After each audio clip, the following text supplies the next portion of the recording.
l'Université Paris-Saclay est classée dans les 20 premières depuis 2020, donc depuis la première apparition de l'Université Paris-Saclay dans ce classement.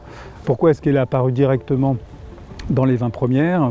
Parce que c'était le moment où on a commencé à considérer la façon dont fonctionne réellement l'Université Paris-Saclay, c'est-à-dire l'université en elle-même, issue de l'Université Paris-Sud, les établissements composantes qui constituent l'Université Paris-Saclay et les organismes de recherche et les universités qui sont associés à l'Université Paris-Saclay. Antérieurement, tout cela a été vu de l'extérieur, et notamment au niveau international, de manière segmentée, fractionnée, dissociée. Maintenant, on regarde cet ensemble-là comme un tout, et ça n'a rien d'artificiel, puisque ça fait très longtemps que l'ensemble de ces institutions travaillent ensemble, y compris avec les organismes de recherche, qui pèsent la moitié, en gros, de la recherche faite à l'Université Paris-Saclay.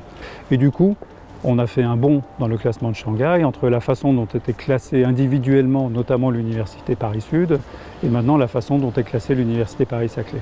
Et évidemment, l'Université Paris-Saclay, qui représente dans une certaine mesure une partie de la recherche et de la formation française, est très heureuse d'être classée dans ces 20 premiers. Le classement de Shanghai, c'est quand même d'abord un classement recherche, et c'est vrai qu'il a probablement plus d'impact pour les diplômes recherche, pour les chercheurs en général, donc niveau master, doctorat. On a entre 40 et 45% de doctorants qui sont étrangers. La première aire géographique dont ils viennent, c'est l'Asie.